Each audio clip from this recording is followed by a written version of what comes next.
Donc, dans Dimension,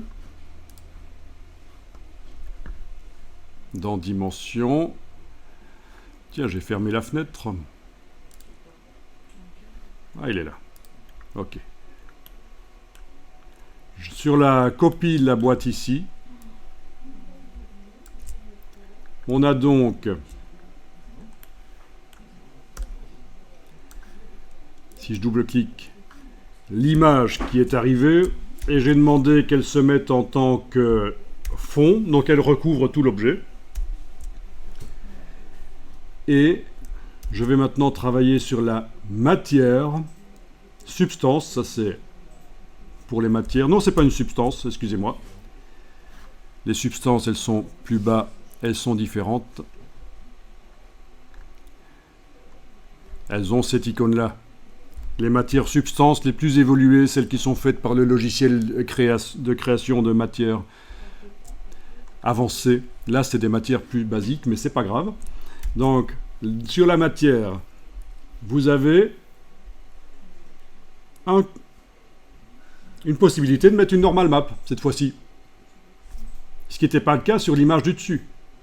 Donc, en fait, l'astuce, c'est que la normal map, on ne va pas la mettre sur l'image, puisque c'est pas possible, on va la mettre sur la matière d'en dessous. Donc, vous cliquez sur le plus à côté de normal ici. Voilà. Ça vous demande de sélectionner un fichier sur votre ordinateur. Vous allez sélectionner la normal map ici. Ouvrir. Et voilà.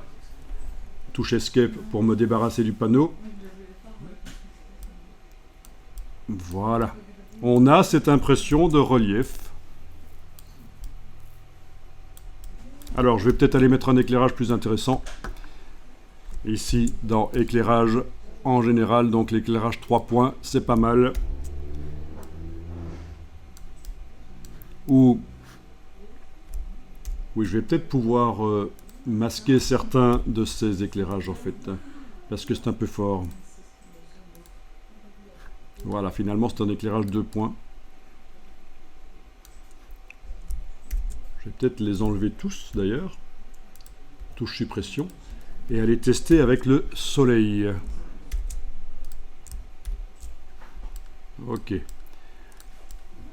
Ça va, vous voyez la différence? Vous voyez que le relief ça marche, la normal map ça marche? Franchement, la différence on la voit. Hein. Bon, c'est un peu moche, mais bon.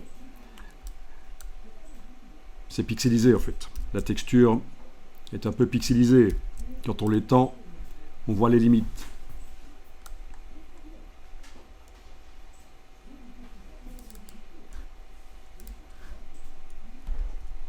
Bon, faut jouer sur le curseur rugosité aussi éventuellement, voilà. Je diminue la rugosité qui est à 100% et je vois apparaître ceci. Voilà, on voit les reflets. Donc ça donne l'impression que c'est verni.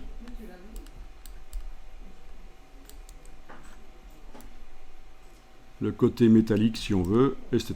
Ben voilà. Et bien sûr, c'est pas ça qu'on veut obtenir au final, mais on avance déjà.